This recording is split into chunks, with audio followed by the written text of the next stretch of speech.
il est temps de vous informer dans votre émission Duel, une émission où nous faisons toujours l'effort d'aller vers ceux qui font l'actualité pour analyser avec nous les grandes lignes d'information. Aujourd'hui, comme d'habitude, nous avons déjà M. Benoît Yolama qui est ici avec nous. Il est cadre du PPRD, fidèle à Laurent Désiré Kabila et Joseph Kabila.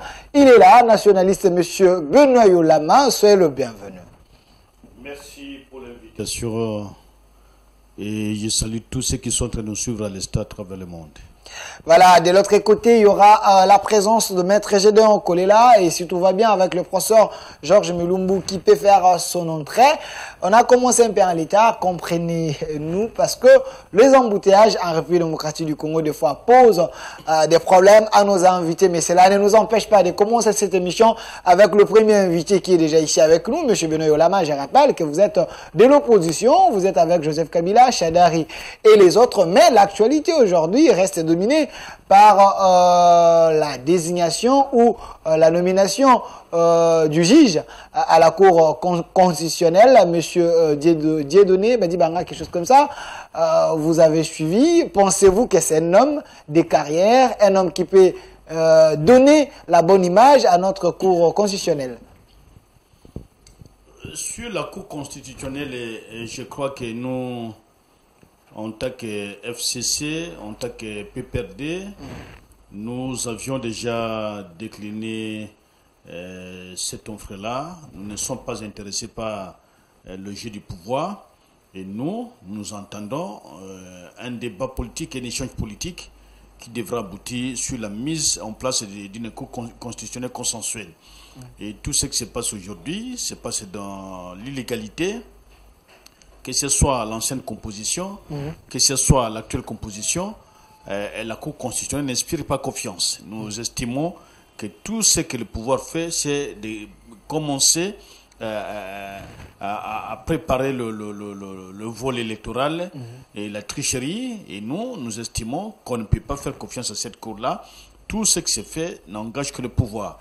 Nous exigeons qu'il y ait la consensualité, qu'il y ait des échanges qui doivent permettre à ce que nous mettions une Cour plus respectable, crédible et qui peut nous donner des résultats que nous voulons et les vrais résultats des élections.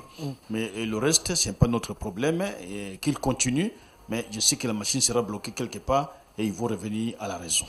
Il y avait Dieudonné Kalouba qui était là, maintenant il y a M. Badibanga qui est là. Pour vous, pensez-vous que le régime est en train de tâtonner avec la personne de confiance à la Cour constitutionnelle?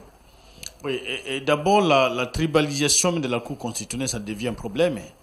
On a chassé un Kansaye pour le remplacer par un autre Kansaye, et on l'a chassé en l'humiliant dans toute illégalité. Et cela ne peut pas nous inspirer confiance. Que ce soit la CENI, que ce soit la Cour constitutionnelle, aucune de ces institutions n'inspire confiance. Et d'ailleurs, même la population n'en fait même pas allusion, comme à l'époque où on parlait à tout moment des changements à la Cour constitutionnelle. Aujourd'hui, c'est une affaire des réseaux sociaux de quelques personnes et principalement du pouvoir. Donc pour nous, nous estimons que toute cette démarche est vouée à l'échec.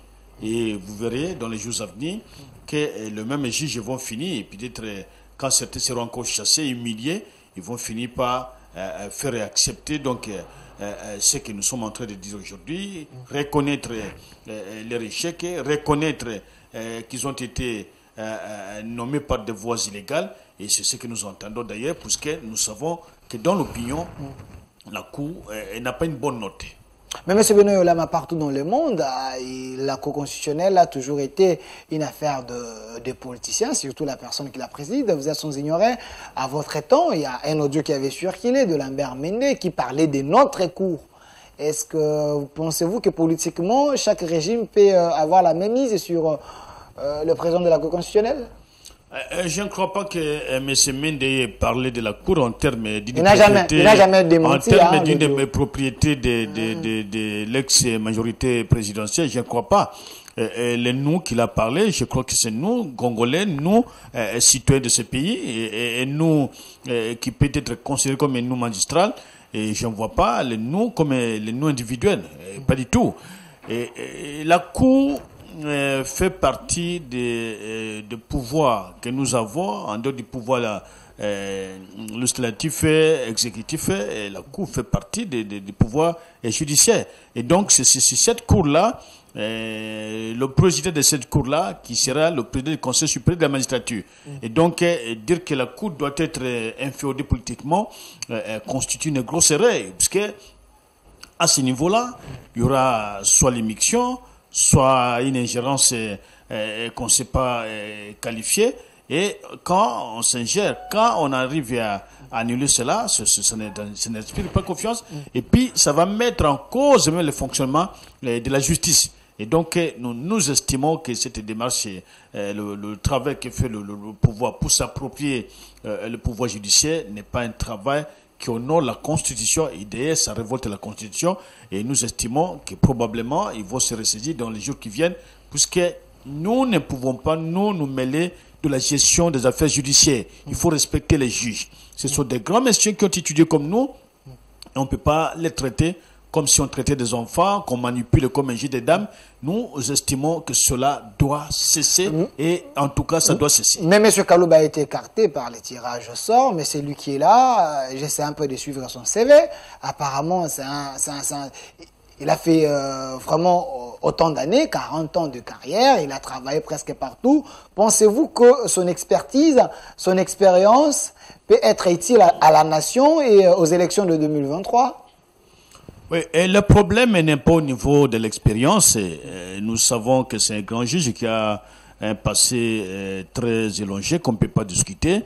Le problème, c'est au niveau de la mainmise du pouvoir, dans la gestion des structures judiciaires. Il faut laisser les juges libres, il faut laisser l'indépendance de la magistrature. C'est constitutionnel. Lorsqu'on viole cela, dans d'autres dossiers, on serait déjà trahi, donc traduit devant la justice pour haute trahison et une violation intentionnelle de la Constitution. Mais lorsqu'on ne le fait pas, c'est puisqu'on sait qu'on a déjà la même mise sur les juges. Et donc c'est ce que nous vivons aujourd'hui. Mais nous estimons que la Cour n'inspire pas confiance. La Cour ne peut pas aujourd'hui rassurer l'ensemble de notre peuple qu'elle sera une Cour juste, une Cour qui dira le droit, une Cour qui va certainement... Et même la manière qu'on a fait partir l'ancien juge et professeur constitutionnel, ça a démontré que c'est en violation de la loi, puisque chaque juge a un mandat de 3 ans. C'est après 3 ans que le jeu de tirage au sort allait se faire. Mais on l'a placé dans le groupe de ceux qui devaient être retirés. Or, lui n'est pas concerné. Et le principe, c'est qu'après 3 ans, on peut être retiré, mais le mandat réel que Kalouba a exercé, c'est presque 1 année. Donc, vous comprenez qu'on l'a fait partie de l'illégalité, on l'a fait partie de l'anarchie. Et cette anarchie, nous ne sommes pas étonnés, puisque c'est un pouvoir qui marche sur les lois, qui marche sur la Constitution, qui n'a d'égard envers personne. Donc, et nous condamnons cela. Donc le régime Tshisekedi ne respecte pas l'état des droits, au moins encore les cours et tribunaux. Donc il n'y a pas l'indépendance de la justice. Mais certainement, il y a la même mise sur la justice. Lorsqu'on plonge les juges quand on veut, et lorsqu'on les sort en violation de la loi, on ne se gêne pas. On est en train de malmener la justice. Merci. Il faut respecter des juges. Merci. On avait annoncé au début de cette émission qu'il y aura la présence de Maître Gédéon Kolela, parce que nous parlons du droit. Il faut quand même qu'il y ait quelqu'un qui manipule bien les articles de la Constitution pour nous aider au moins à comprendre cette thématique. C'est vrai, nous allons parler de la Cour constitutionnelle, nous allons parler du reste de Patrice Emery Lumumba et puis les accords de Nairobi. Il y a ceux qui pensent que le président de la République signe trop, il est en train de mettre le pays en jet.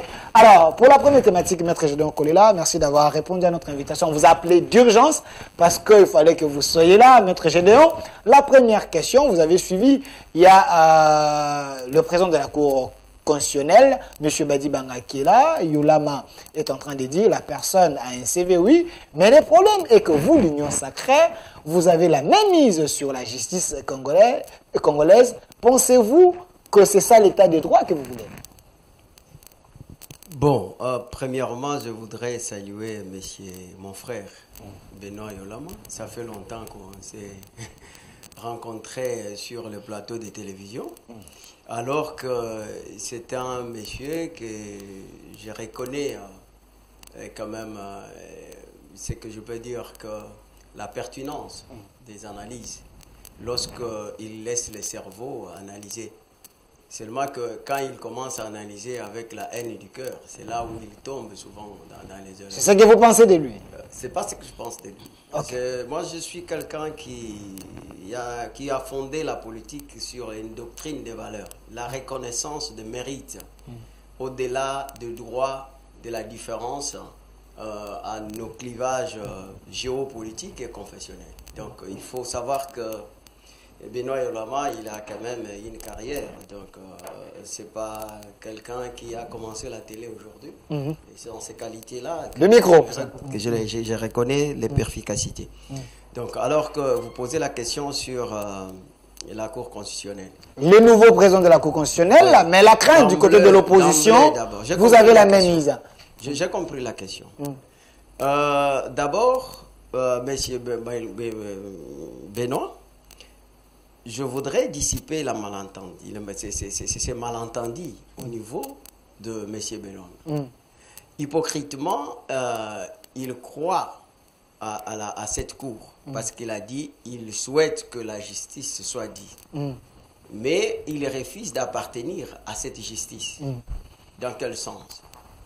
Vous savez, je comprends qu'il souffre des déficits de l'appropriation de la législation congolaise. Monsieur Kalouba, parce qu'il a semblé défendre Kalouba, qui, à un certain moment, je me souviens, lors de la nomination de ces juges à la Cour constitutionnelle, qu'est-ce que les gens n'ont pas dit? Ils ont parlé de la théorie des distanciations des terroirs. Alors que Kalouba avait, donc, comme on parle aujourd'hui, une connaissance de tout ce qu'ils sont en train d'inventer aujourd'hui. Maintenant, parlons du droit.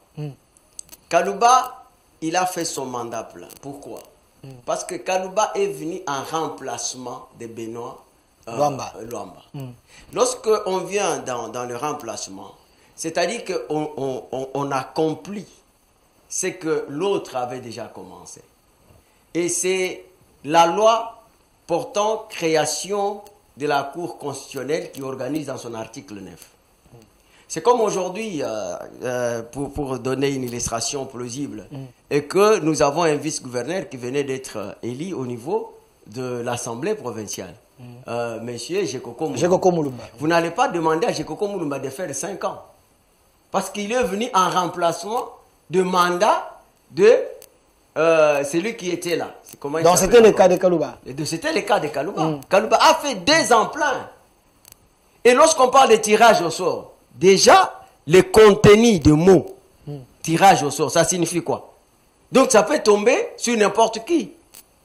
Donc vous pouvez, donc ce n'est pas... Bon, c'était pas de manière injuste, non, parce qu'on dit qu'il devait sanctionner Matata Pogno, mais plutôt il a pondu un arrêt qui était en faveur de Matata Pogno sur ses... il a trahi l'union sacrée, voilà pourquoi il a payé de sa peau. D'abord, je vous dis que je parle ça avec la main sur le cœur.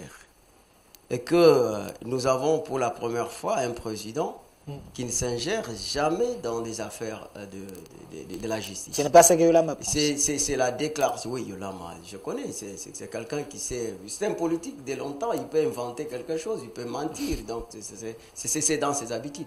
Mais regardez. Donc, vous voulez que je vous dise ces témoignages d'où je l'ai trouvé, c'est J. Bakenga qui disait lorsqu'il était dans ce procès des opposants camérés avec l'État congolais, il s'attendait à ce qu'un jour qu'il puisse entendre un coup de fil venant de la présidence. Il n'en a pas été question. Alors, c'est une illustration plausible pour vous dire que nous avons un président qui ne s'ingère jamais. Alors, parce que vous parlez de ce que Kalouba dit concernant l'incompétence de la Cour constitutionnelle. Mais l'incompétence de la Cour constitutionnelle ne voudrait pas dire l'acquittement. C'est ce que les gens ne comprennent pas. C'est-à-dire qu'il faut régulariser la procédure. Et si la Cour constitutionnelle est compétente, cela ne fait pas de Matata quelqu'un qui doit se placer donc au-dessus de la loi pour qu'on puisse faire ça une question d'acharnement. Vous savez que donc, les cours et tribunaux aussi ont l'obligation de créer le droit. Donc alors, il ne faut pas appeler les gens qui souffrent des déficits de l'appropriation des textes de loi pour commencer à interpréter des lois. Merci. D'ailleurs, je vais vous dire une chose. Chité. Pour vous dire que je me souviens de mon professeur P. Asonam, Kalongo Mbikai, qui nous disait souvent qu'un juriste n'interprète pas de textes de loi. Mais un juriste dit le droit. Lorsqu'on commence à interpréter les textes de loi, c'est-à-dire qu'on tombe souvent dans des polémiques. C'est pourquoi vous voyez la plupart des juristes, soi-disant, surtout au niveau du Parlement là-bas, quand il y a une question de droit, vous cherchez les juristes et consorts qui, avec la dose de politique, ils tombent souvent dans des polémiques. C'est pourquoi nous avons des problèmes. Ok, merci. Monsieur Benoît Yolam, avant de passer à notre sujet, mais quand même, s'il y a les arriérés à payer, vous pouvez le faire. Donc, avec cette cour, la classe politique doit avoir crainte. Même les élections de 2023, il n'y aura pas un bon arbitrage. Merci encore pour la question. Je crois que les craintes sont tout à fait fondées. Et la première observation que je ferai à mon contradicteur Gédéon, c'est que dans ma vie, je n'ai jamais appris à mentir. Je suis parti du petit séminaire, grand séminaire, jusqu'à l'université de Kinshasa. J'ai appris à dire la vérité, et rien que la vérité, puisque je suis un chrétien. Je reconnais Christ comme mon Seigneur et mon Sauveur. Je ne suis pas dans l'éloge. Deuxième élément, c'est que je crois qu'il est en train de créer lui-même une polémique inutile. Et tantôt, il revient sur l'affaire Matata, vers la fin. Et tantôt, il dit que le juge est venu en remplacement. Non. Le président de la Cour constitutionnelle, il y a eu une nomination de 3 juges.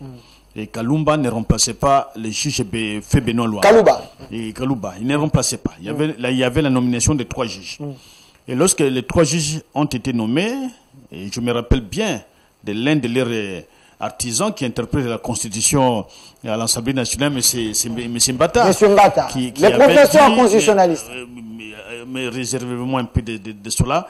Alors, épargnez-moi un peu de cela. Alors, maintenant, c'est lui-même qui passe à la télévision pour dire que ce que se faisait au niveau de la Cour constitutionnelle était injuste. C'est-à-dire l'élection des présidents à l'absence du respect du principe même qui ont conduit à la mise en place de la Cour constitutionnelle. Nous étions dans une chaîne de la place, une émission bilingue, où lui-même est venu sur le plateau. Et il est passé même sur Top Congo pour confirmer ses propos. Et après, quand il y a eu l'élection de M. Kalumba comme président de la Cour constitutionnelle, il va commencer à présenter des félicitations à la Congolaise. Alors, les fondamentaux sont là. Il y a anarchie, il y a violation de la loi. Parce qu'aucun juge ne peut remplacer un autre juge. Et dans l'ordonnance, nulle part où l'ordonnance présidentielle avait dit le juge Kalouba remplaçait Benoît. À aucun moment ça n'a jamais existé. Il a inventé sur ce plateau. Il est devenu président de la Cour constitutionnelle par vote. Il n'y a pas un acte administratif qui a été, en tout cas, posé avant qu'il ne soit élu par ses pairs. Et donc c'est une démarche totalement à côté. Mais on peut dire que les juristes ne peuvent pas peut-être avec une dose politique. Mais l'attitude d'expliquer le droit, c'est le juge, c'est le juriste. Il n'y a pas quelqu'un d'autre. Si nous entrons dans la polémique, sciences politiques, sociologues politiques, juristes à l'école sociologique, et juristes et puristes, ça c'est un autre débat. Mais le débat ici, c'est que nous estimons que le pouvoir manipule les juges. Alors, et tous ceux qui ont été dans le procès Camère de 100 jours, ils ont été récompensés. Je crois qu'il ne reste que les bâtonniers du barreau de Mantété et M. Koko qui n'est pas encore, en tout cas, peut-être touché au mien du pouvoir. Mais tous ceux qui ont été dans ce procès, puisqu'il fallait leur donner de l'importance, ils ont humilié Camère, ils l'ont humilié, on a démontré au monde que Camère était un voleur, on l'a insulté. Tous ceux qui sont passés par là sont ceux qui sont aujourd'hui. Donc, nous estimons qu'il y a une très mauvaise manipulation de la justice et c'était danger même pour notre jeune démocratie. Et nous souhaitons que le pouvoir se retire de cette logique puisque on n'occupera jamais ce poste-là. Et demain, après-demain, ça peut tourner. Matata, que vous le poursuiviez ou pas, ça c'est pas mon travail. Entendez les hommes qui viennent défendre Matata, vous aurez un contentieux, vous aurez des choses à défendre, donc à discuter avec eux. Moi ici, je viens parler de la République et des craintes que nous formulons, qui sont tout à fait fondées, que le régime est en train de marcher sur les lois du pays, sur la constitution, mais aussi sur la volonté de nous Congolais et d'amener une démocratie juste, honnête et acceptable par la société. Monsieur Benoît, une question de curiosité avant que la deuxième thématique, Maître Gédéon, ouvre. Selon vous, Matata, c'est un homme crédible que la nation est censée respecter? Bon, vous croyez à la crédibilité de Matata? Moi, je n'entre pas dans les débats Matata. Je crois en tant que FC MP, Alliance de la majorité présidentielle ou majorité présidentielle, je suis le seul à avoir critiqué la gestion de M. Matata. Et vous rappellerez que sur une chaîne locale ici, on a envoyé deux de mes anciens camarades du PPRD pour m'insulter dans une chaîne de la place. Et je l'ai fait avec objectivité. Je ne me suis jamais gêné, je n'ai jamais touché d'argent chez quelqu'un. Et si je peux aller très loin, j'ai reçu des appels et des menaces, puisque j'avais dit ce que les autres ne disaient pas. Donc moi, ce qui m'intéresse, c'est la nation. La question Matata, ceux qui pensent que Matata peut les gêner dans leurs ambitions machiavéliques, ils n'ont qu'à s'occuper de Matata. Mais moi, je crois que on a humilié Kalumba, c'est sur ce dossier-là.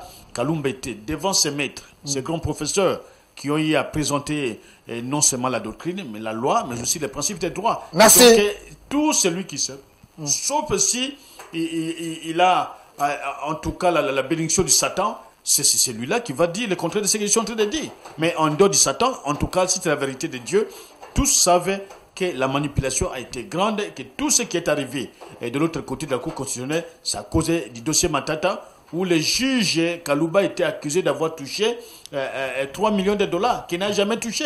Merci. Donc, devant les faits de droit, en tout cas, il est très difficile de tricher. Merci, monsieur Benoît.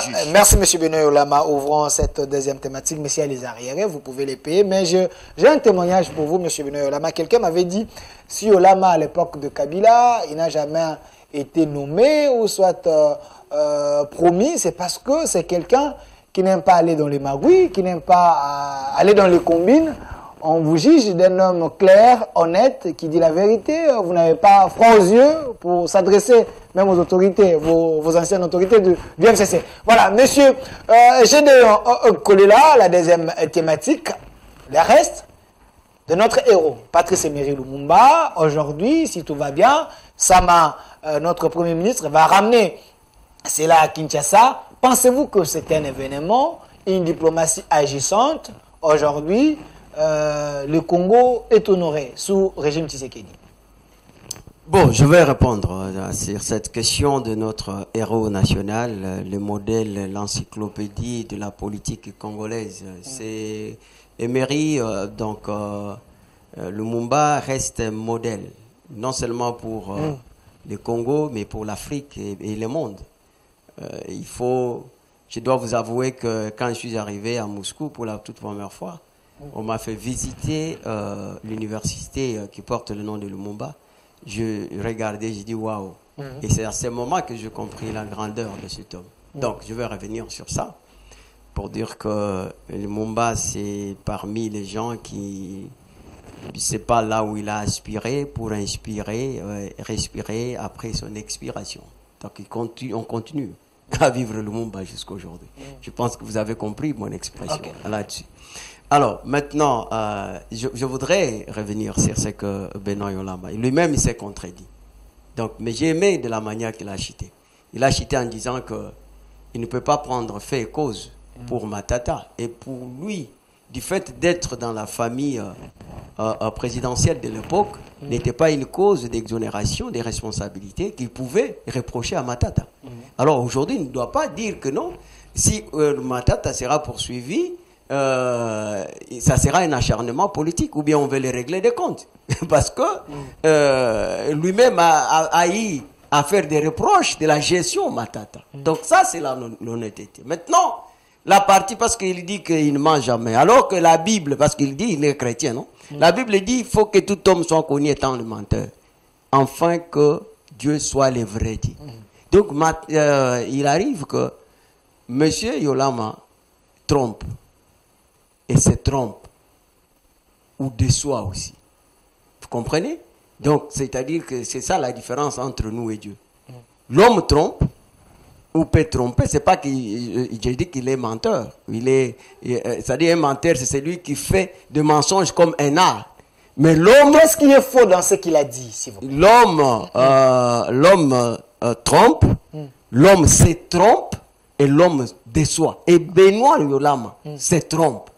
Comment? Il faut le démontrer. Il s'est trompé. Pourquoi? Parce que ici, vous savez que s'il y a eu remplacement des juges, n'est-ce pas? C'est-à-dire qu'il y a eu un juge qui devrait être nommé par le président de la République. Alors qu'il y a eu mort constatée de M. Benoît Luamba. Donc il tombe que ce sont des homos. Même si je peux faire l'abscisse lingua, je ne souhaite pas que mon frère, j'ai encore besoin de lui, qu'il puisse mourir maintenant. Benoît Luamba était mort ou pas? Ça c'est un fait, parce qu'il a parlé des faits. Devant les faits, donc on s'incline. Donc Benoît Luamba était mort. Et Kalouba, donc, faisait partie des quotas du président de la République. Et c'est comme ça que Kalouba a été nommé comme le choix du président de la République. C'est le choix, c'est la décision unilatérale. J'ai dit, ils ont crié. Ce sont des gens qui sont privés donc de l'entendement. Qui pensent croire qu'il y a ce qu'ils veulent entendre pour comprendre. Et c'est ça le problème avec les Yolama. Comme il a déjà dit ça, même si je lui dis la vérité, il ne va pas accepter. Est-ce qu'il vous donne la disposition qu'on a violée? Rien, mais moi je vous donne l'article 9. Et qu'il a un téléphone, je pense que nous sommes au XXIe siècle, qu'il puisse lire l'article 9 plutôt, qui organise la Cour constitutionnelle. Qui dit donc, lorsque quelqu'un est venu en remplacement, donc il est en train de finir le mandat de premier. Et M. Kalouba a fait 2 ans. Je vous ai donné les cas d'école pour vous dire qu'aujourd'hui, les gouverneurs qui viennent d'être nommés, les gouverneurs, votre ami qui est élu au niveau de l'Odja là-bas, à Sankourou, je pense. Donc, vous n'allez pas le demander de faire 5 ans. Il ne va pas faire 5 ans. C'est plus simple que ça. Donc alors, si quelqu'un endurcit son cœur, ne veut pas comprendre ça, parce que il réfléchit avec la haine du cœur quand il s'agit de Tshisekedi, il peut raconter sa vie. Ça, ce n'est pas un problème. Merci. Donc, vous comprenez? Merci. Maintenant, vous m'avez posé la question de héros. Vous savez que nous avons été jeunes. Nous avons grandi. On nous a toujours parlé de cet homme, Lumumba. Lumumba a traversé des frontières. Mais on ne peut pas comprendre parce que chez nous, notre culture fait en sorte que si on ne retrouve pas les corps, on peut ne fût-ce qu'amener les habits, les cheveux dedans. On ne pouvait pas continuer à garder notre héros. Donc, maintenant, ça fait 61 ans. Mais nous disons, au-delà de ça, moi j'ai toujours dit qu'il faut qu'il y ait un jugement donc équilibré, équitable, pour qu'on puisse remettre notre héros dans les mémoires. C'est-à-dire, la Belgique nous doit beaucoup sur cette question-là. Vous voyez, c'est vrai qu'aujourd'hui, on peut penser à tourner la page, mais cette page est tellement douloureuse et que de voir l'homme qui a été assassiné parce qu'il voulait sauver la couleur du drapeau de son pays, mais ce qui est le plus bon, c'est que ce monsieur, il nous avait tout donné. Il nous a dit que l'histoire du Congo sera écrite au Congo et par les Congolais. Du fait que son corps, nous supposons que c'est son corps, parce que c'est la partie du corps de notre héros, du fait que de revenir, c'est pour confirmer que l'histoire doit être écrite. Voilà. Monsieur Benoît Yolama, au-delà de ces tests-là, tant réclamés d'ADN par rapport à cette dent, il y a ceux qui pensent que ce n'est pas la dent de Lumumba. Alors, au-delà de ça, on aimerait quand même, aussi sur le plan national ici, Lumumba a été tué, oui. Nous accusons le Belge, les Américains, ainsi de suite. Mais il y avait aussi des traîtres en République démocratique du Congo. Il semblerait que Kasavubu, Mobutu, Tshisekedi et les autres, ils ont comploté pour livrer Lumumba. Quelle est la responsabilité des Congolais aujourd'hui dans ces problèmes? La responsabilité sur la mort de Lumumba, Patrice, est partagée. Nous savons que principalement c'est l'Occident qui a mis on marche sa machine pour l'éliminer, puisqu'il qualifiait le Lumumba d'être communiste. Et nous savons qu'il y a eu des réunions, par exemple à Brazzaville, avec l'ancien président du Congo Brazzaville, M. l'abbé Fulbert Youlou, qui a été presque au centre, où il y avait les Tchombe, il y avait les Français, il y avait les agents de la CIA qui travaillaient, qui se disaient mais comment il faut aller empoisonner le Lumumba, soit à partir des brosses à dents, ou soit des micros qu'il pouvait utiliser au niveau de son bureau. C'est ce qui avait été fait. Il y a eu plusieurs exercices qui sont mis en compétition pour arriver à assassiner Patrice Emery Lumumba.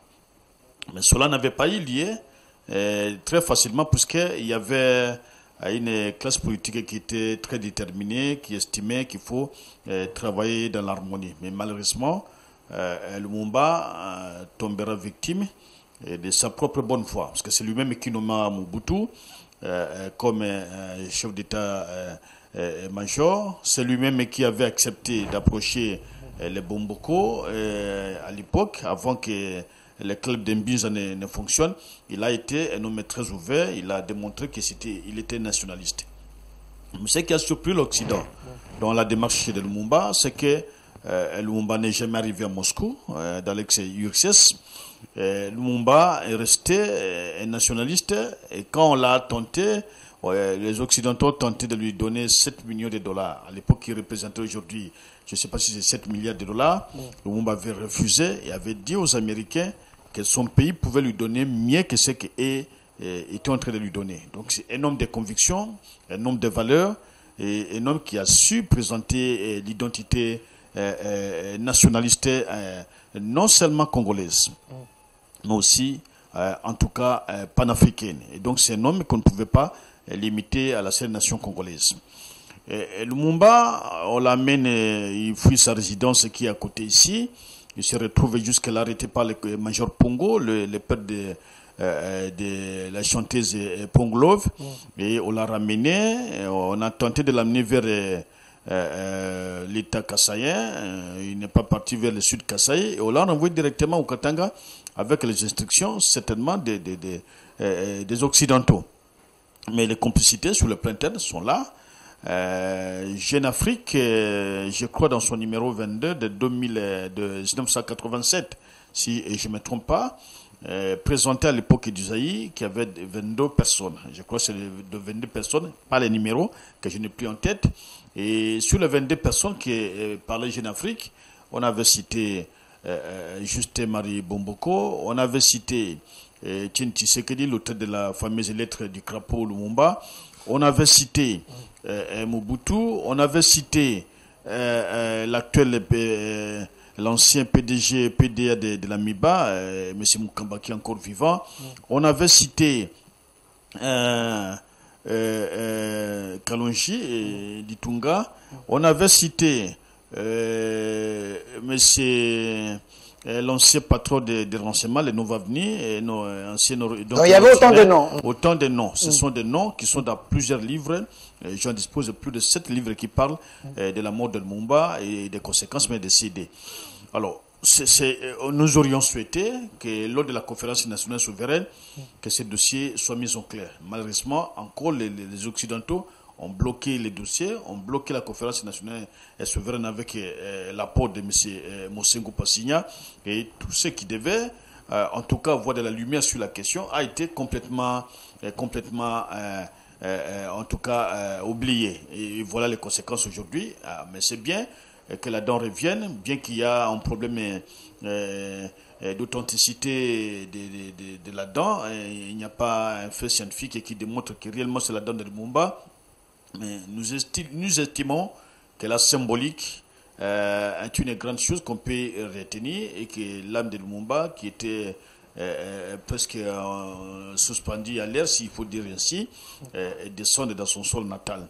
Alors, mais on a oublié Mpolo, on a oublié Okito et les autres qui ont été des compatriotes, des compagnons de lutte de Patrice Emery Lumumba. Malheureusement, presque tout le pouvoir d'une manière globale n'a rien fait. Mais je voudrais revenir un peu sur ce que Gédéon. Une minute. Bon, je crois que Gédo ne répond pas à la question. Gédo parle de la loi, mais Gédo ne parle pas de l'ordonnance. Monsieur Kalouba, le professeur, n'a pas remplacé un président de la Cour constitutionnelle décédé. Non. Monsieur Benoît Louaba est mort pendant que Monsieur Louaba, le professeur, est déjà devenu juge constitutionnel. C'est quand il a voyagé, il est parti pour la Belgique, qu'on l'avait remplacé. Et quand le corps est venu de la Belgique, c'est lui qui l'a remplacé, qu'il avait déjà déposé sa démission avant de partir en Belgique. Ça, c'est ce qu'il faut retenir. Vous ne me direz pas que vous n'avez pas été au Congo. Et en plus de cela, dire qu'il y a de la haine, je ne sais pas à quel niveau il y a eu de la haine. Moi, j'étais contradicteur de M. Chilombo à la télévision. Et après l'émission, nous avons échangé avec lui. Et je lui parlais à l'époque que le temps du papa est déjà terminé, il travaille avec M. Joseph Kabila. Et il me répondra que si la base lui autorise. Et au départ, sa littérature, il a travaillé avec le président Kabila. Vous ne me direz pas le contraire. Je ne suis pas prophète. Mais nous estimons que cette manière de marcher sur la justice peut un jour attraper le même pouvoir. Puisque si nous partons de cette idée qui est universelle, que tous ces pays ici-bas, vous le payerez aussi, puisque en exploitant trop ces gens qui ont étudié comme nous, qui sont des universitaires. Alors, même le principe est même du choix des magistrats. Les choix des magistrats, c'est chaque composante qui envoie. Et quand M. Kalouba est nommé, il y a une nomination des autres magistrats. Ils étaient en 3. Il n'était pas le seul magistrat qui était nommé. Bien qu'il soit sorti du quota du chef d'État. Mais Benoît Louaba ne sortait pas du quota du président de la République. Il était le délégué du Conseil supérieur de la magistrature. Il y a 3 magistrats. Donc il y avait une violation de la magistrature. Donc il y a Benoît, il y avait Ouboulou et il y avait un autre qui est encore là. Et du côté du Parlement, nous avons encore Koulou qui est là. Et les autres, je crois que l'un est déjà tiré, il ne reste que 2. Et on a remplacé. C'est sur cela qu'on ne trompe pas l'opinion. Mais nous disons, continuez à faire ce que vous faites, mais vous serez rattrapés par l'histoire. Merci. Monsieur Gédéon Kolela, passons à un autre sujet, c'est important. Vous avez suivi au courant de la semaine le 7 pays membres de l'Afrique de l'Est, RDC, Tanzanie, Burundi, Sud-Soudan, Ouganda, Rwanda, Kenya. Ils ont eu à signer les accords avec les autres pays pour sécuriser l'Est. Mais parmi ces 7 pays, le Rwanda ne va pas envoyer ses soldats, mais l'opinion pense que le chef de l'État signe trop les accords qui mettent les pays en danger. Pensez-vous que c'est ça la solution? C'était ça plutôt la meilleure solution selon... Bon, je vais payer d'abord des arriérés. Moi, je ne suis pas une banque.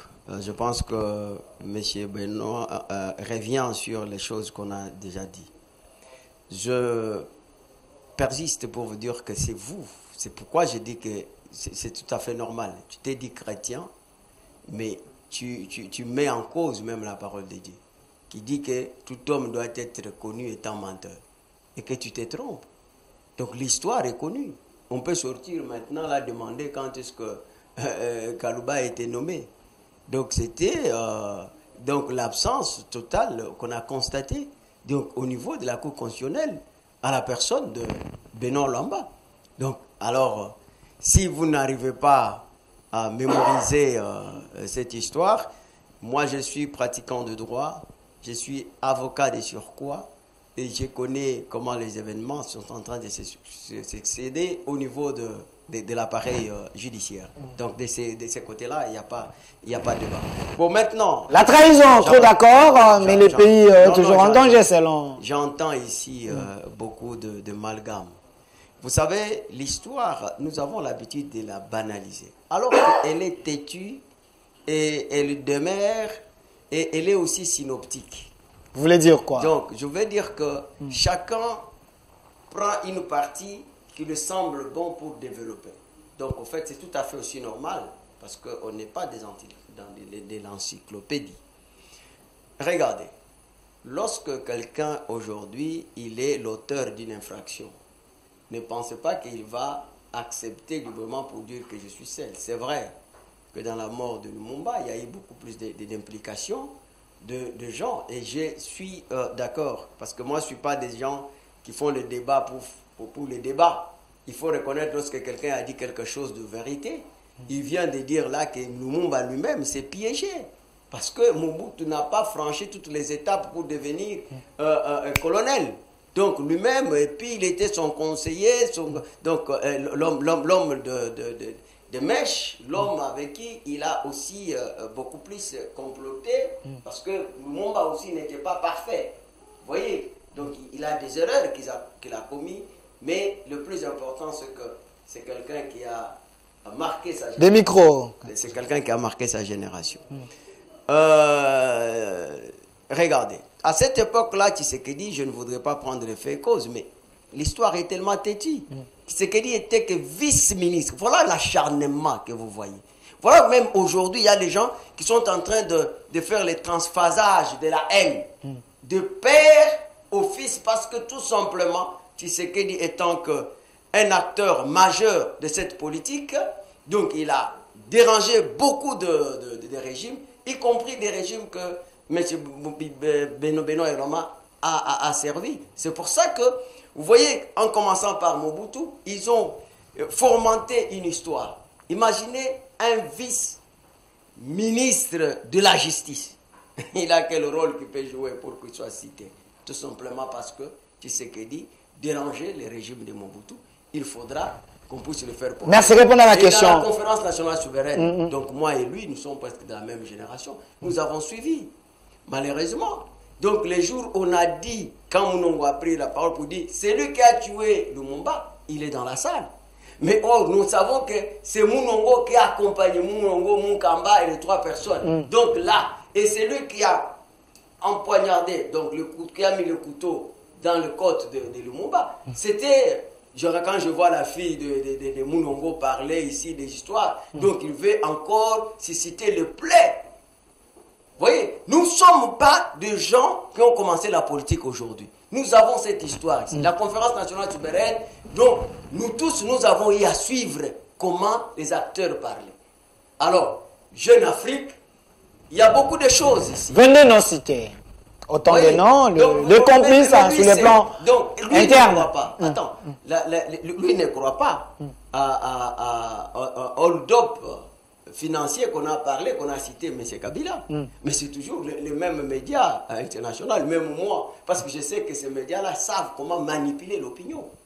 Donc, même cette guerre ici. Vous voyez comment on en parle par les médias. Alors, répondez à la question, est-ce une trahison? Est-ce une trahison que le chef de l'État puisse encore accepter des paraphés signés au nom de la RDC au moment où donc le pays est entouré de plusieurs traîtres? Vous allez demander, important? Ok, je comprends votre question. Mais il y a une chose, vous allez demander aux gens de vous citer les accords que Tshisekedi a déjà signés. On ne vous brandira pas un accord. Et les gens confondent beaucoup de choses. Et ça fait plus d'une fois que j'explique sur votre plateau. Il faut établir la différence entre les accords politiques et les accords commerciaux. Nous sommes donc en droit international, où nous sommes dans la vie internationale. La vie internationale, c'est une vie interétatique, de plus en plus transnationale. C'est pour ça que les économies du monde passent par l'interpénétration, l'interdépendance et l'unification des zones, l'unification du marché et des zones de production sur l'échelle planétaire, avec tout ce qui est comme la transplantation des capitaux et les transferts de performances de l'économie de l'informatique. Ce qui fait qu'aujourd'hui, donc, les Kivu, nous sommes dans l'étape de transition vers de l'énergie énergétique, de fossiles substantiels, vers l'énergie renouvelable. C'est pour ça qu'il faut savoir que même cette guerre a une dimension, donc non seulement diplomatique, mais aussi dimension économique. Donc il y a des gens qui pensent que cette guerre c'est une activité économique rentable. Où vous voyez que le Rwanda, nous voyons effectivement qu'il y a Rwanda, mais derrière Rwanda, il y a les multinationales. Donc il y a des multinationales. Et qu'aujourd'hui, parce qu'il faut savoir une chose, qu'il y a un accord qui a été signé, où on a reconnu CNDP comme parti politique, mouvement politico-militaire. Et c'est pour ça que vous voyez qu'à un certain moment, donc, on ne pouvait pas considérer que les M23 étaient des terroristes à partir du moment où vous avez reconnu que ce sont des rebelles. Alors que les rebelles ne font pas partie des sujets internationaux, des droits internationaux. Donc, aujourd'hui, avec la diplomatie dont vous parlez, donc que la voix de la RDC est reconsidérée maintenant. Il y a des médias privés internationaux qui commencent à parler de la RDC. Et c'est très important et que les gens puissent arriver à comprendre que ce qui vient de se faire ici, parce que nous avons tous les ennemis communs. Parmi les ennemis communs, parce qu'on parle des droits humanitaires internationaux, nous avons le Covid-19, nous avons les mouvements terroristes qui dérangent non seulement la RDC, mais donc c'est un phénomène mondial. Donc voilà pourquoi aujourd'hui, vous voyez ce qui s'est fait. Donc, qu'il y a des accords sous-régionaux, les accords régionaux. Tout ça, c'est pour permettre à ce que nous puissions combattre l'ennemi commun qu'on a. C'est quoi? Donc, c'est ces mouvements terroristes.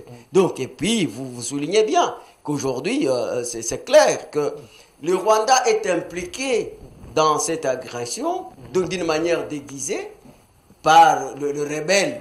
Donc, qu'on a reconnu comme le M23, alors que c'était un mouvement terroriste, il ne faudra pas signer avec eux les accords. Merci. Donc, ce que le président fait, ça fait partie du droit donc, international. Lorsque vous avez un ennemi commun, vous vous mettez ensemble pour les blocs. Merci, merci. Monsieur Reagan, il y a les images là-bas où on montre le chef de l'État avec mais faites attention, il n'y a pas de... Il y a des gens qui... S'il vous plaît, il y a les images là-bas, on aimerait... Les images, s'il vous plaît, voilà. S'il vous plaît, c'est ça. Voilà, merci Monsieur Reagan. Voilà, Monsieur Benoît Yolama, vous êtes en train de suivre l'actualité à la page. Vous pensez réellement que le régime, sa diplomatie, trahit les pays, trop d'accord, ça nous crée des problèmes? C'est un peu regrettable que je sois en face des G2 et que j'entende ce qu'il est en train de parler aujourd'hui. Il parle tantôt du droit public international, de relations publiques et internationales, des accords internationaux, mais il revient aussi sur les multinationales et il finit par chuter sur des histoires des M23, partis, mouvements politico-militaires. Finalement, ceux qui nous suivent, je ne sais pas si chacun à sa manière. Alors, maintenant, un petit rappel sur Lumumba. J'ai le livre de M. Jean Van Diert, qui parle de la Patrice et la mort de Patrice Emery. S'il vous plaît, c'est son temps de parole. Patrice Emery Lumumba. J'ai l'assassinat de Patrice Emery Lumumba, de notre sociologue belge. J'ai parlé sur le Congo de M. Passou Lundula. J'ai parcouru du Zaïre à la République démocratique du Congo, Histoire générale du Congo, de M. Ndaïwel. J'ai parcouru encore des ouvrages, un ouvrage d'un Suisse, un ouvrage des Français, et même la partie où Jean-Paul Sartre parle de Patrice Emery Lumumba. Donc je vous parle des choses que je connais, que j'ai la documentation. Quand je parle de Nendaka, quand je parle de tous ces gens qui ont été cités, j'ai la documentation. Il ne faut pas faire croire au public qu'à l'époque de la conférence nationale, si vous avez la tranche d'âge que j'ai et que vous étiez des acteurs politiques. Sinon, c'était un plus gros mensonge. Alors, j'ai eu un oncle qui a été membre de la commission assassinat bien mal acquis. C'est l'Occident, la Troïka qui siégeait à l'ambassade de Belgique, qui avait demandé qu'on enlève les noms de ces gens-là sur la liste pour permettre à tous ceux qui combattaient M. Mobutu de mettre Mobutu en face de la population. C'est ce qui avait été fait. Si vous avez des informations, rassurez-vous que ce que j'ai dit, c'est des choses qui sont vérifiables. Sur les accords, je suis aussi surpris d'entendre que M. Tshilombo Tshisekedi n'a jamais signé d'accord. Ça, c'est encore de sa bouche. Lui qui semble être plus sain que le son de Dieu. Et lorsqu'il dit cela, il dit qu'il y a un accord économique. Mais l'accord économique a eu comme soubassement C'est pas la guerre. Et lorsqu'on a signé les accords pour permettre à Kigali d'envoyer ces policiers à Goma, qu'ils me disent au regard du droit international, public international, quel est le principe qui autorise un État démocratique, un État libre, un État indépendant d'amener une autre police d'un autre pays sur son sol. Ils n'en donnèrent peut-être aucun principe. Et lorsque vous entrez dans les accords, il y a eu la lettre du 10 novembre 2019 qui avait été signée par le mécanisme de suivi des accords. Et cette lettre même est déjà sur les réseaux sociaux où lui-même avait déjà ressuscité le M23. Puisque lorsqu'il y a eu passation du pouvoir entre le président Kabila et le président Chilombo Tshisekedi, il n'a jamais été question du M23, parce que le M23 que nous connaissions à l'époque, ce n'est pas le CNDP. Le M23 était déjà devenu parti politique, puisque le M23 était défait militairement.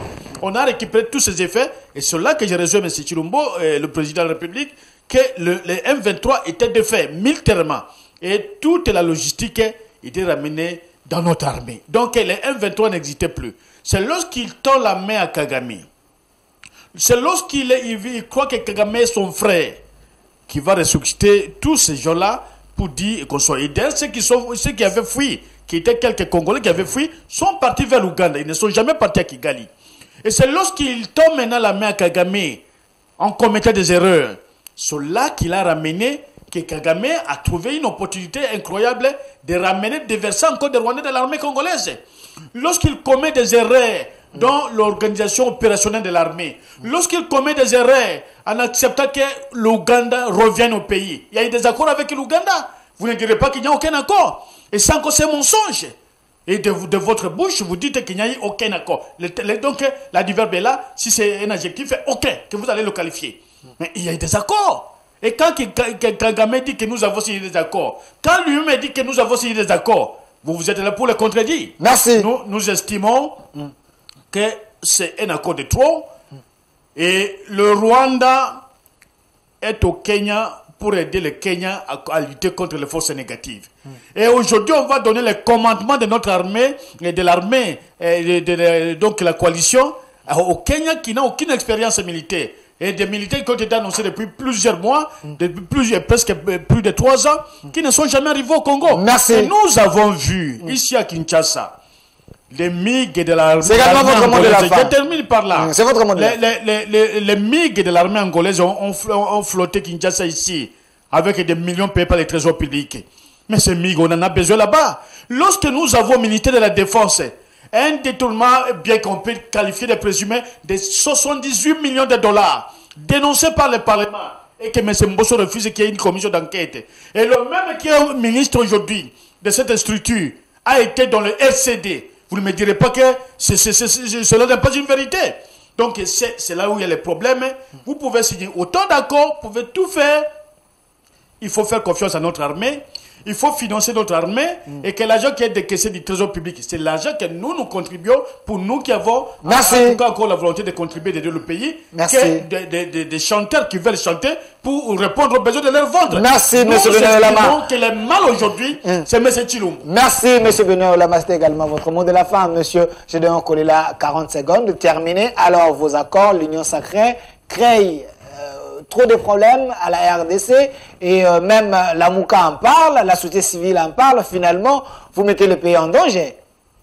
Vous savez, monsieur Delphin, Le micro. j'ai un problème de répondre à des questions des journalistes qui ont comme maître l'argent, d'une part, d'autre part, ils ont comme bouclier les opposants pour leur positionnement. Donc, alors, Duel, je suis au milieu, s'il vous plaît. Non, je n'ai pas dit que c'est toi, mais Je comprends. j'ai dit mal avec ces journalistes-là. Le micro. L'apologie de ces gens. Alors que M. Olama, il a donc langue oratoire, mais il ne rencontre jamais les arguments que j'avance ici. Donc, je suis avec moi ici les accords que Tshisekedi a signés. Contrairement, je dis ceci. Donc, c'est pourquoi je dis, c'est quelqu'un qui s'est organisé pour être corrompu d'entendement. Donc je parlais que Tshisekedi n'a jamais signé des contrats, des accords politiques. Mais regardez. La première accord que Tshisekedi a signé avec Kagame, c'est porté sur la promotion et la protection des investissements entre les deux pays.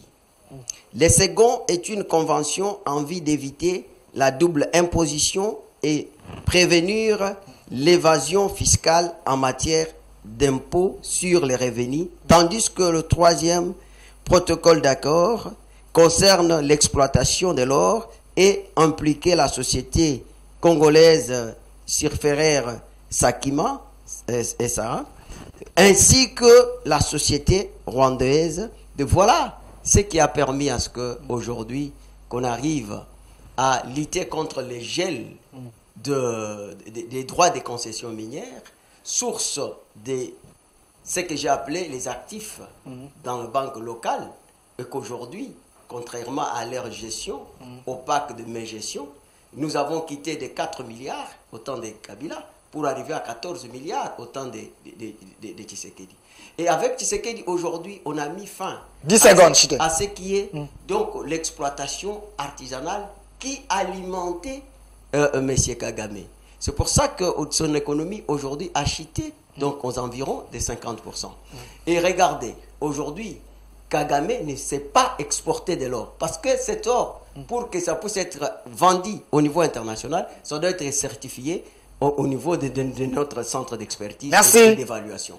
Voilà les avancées. Donc il faut être démon, il faut être sorcier pour dire que le problème c'est Tshisekedi. Voilà les fixations que je parle de la haine du cœur. Je ne sais pas pourquoi. Donc, Yolama est nationaliste, il voit le Congo d'abord. Non, il n'a jamais été nationaliste, ce monsieur.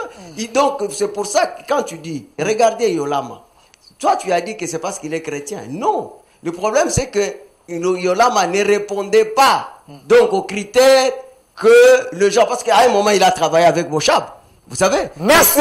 Et il est en train ici de mettre même en cause les qualités des autres parce qu'il pense que monsieur le professeur Mbata, donc il est bon lorsqu'il contredit, mais quand il contredit, quand il approuve, à ce moment-là, il n'est pas bon. Merci, maître Gédéon Kola, je rappelle que vous êtes... Il a beaucoup raconté. Raconté quoi? Mais s'il vous plaît, 5 secondes. Comme l'air chef, il insulte les gens des sorciers, il insulte les gens des diables, et voilà l'attitude du pouvoir. Mais tu me connais, il dit qu'il n'y a eu aucun accord. C'est le français. Il dit qu'il n'y a eu aucun accord politique. Ici, il y a quelques accords. Au niveau du Parlement, soyez disciplinés. Soyez disciplinés. Soyez disciplinés, messieurs. Soyez disciplinés, messieurs. Il est Soyez disciplinés. Soyez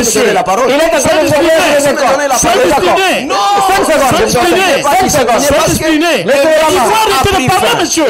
L'émission a pris fin. Voilà. Tu ne devrais pas parler. Voilà. Monsieur Yolama, 5 secondes. 5 secondes. Non, mais comment vous le donnez? Vous le savez, me donner 5 secondes. Maintenant, c'est vous qui gérez l'émission. Écoutez, maintenant, c'est vous qui gérez l'émission. C'est vous qui gérez l'émission.